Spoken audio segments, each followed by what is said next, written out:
आज सुबह सुबह मैं ये आर्टिकल पढ़ रहा था। इसमें दिया था कि हमारा इंडस्ट्रियल आउटपुट ग्रोथ 5 मंथ के हाई पे है। फिर नीचे एक लाइन जो अक्सर मैं पढ़ता हूँ कि कंजम्पशन में रिवाइवल हो रहा है।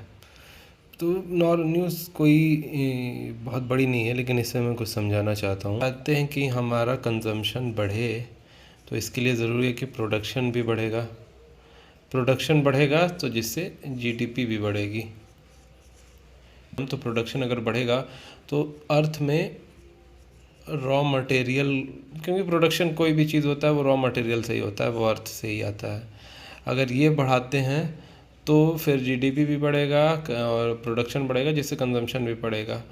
अब इसमें प्रॉब्लम ये है कि अगर हम रॉ मटेरियल को बनाते हैं तो अर्थ का एक्सप्लॉयटेशन भी उतना ही होगा, अर्थ का। अब अगर एक्सप्लॉयटेशन ज़्यादा होगा तो फिर क्लाइमेट चेंज और ये सारी चीज़ें फिर और बढ़ेंगी।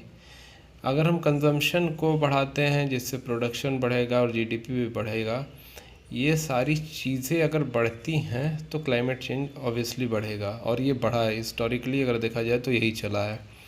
ये इतना गलत पूरा सिस्टम बैठ चुका है आज के टाइम पे। गवर्नमेंट्स दुनिया भर की जीडीपी पे ध्यान देने लगी हैं, जिससे कंजम्पशन और क्लाइमेट चेंज को मतलब एक बेफालतू की बात हो गई है क्लाइमेट चेंज के बारे में बात करना, अगर आप जीडीपी और सारी चीज़ों की बातें कर रहे हैं।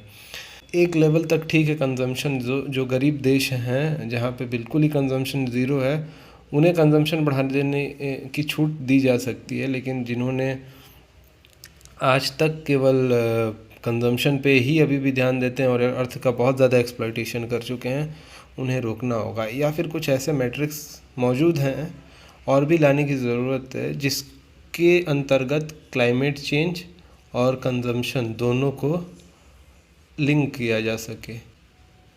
मैंने एक्सप्लेन करने की कोशिश की कि कैसे क्लाइमेट चेंज और प्रोडक्शन और जीडीपी सारी चीज़ें लिंक है और एक दूसरे के विरोध में भी रहती हैं।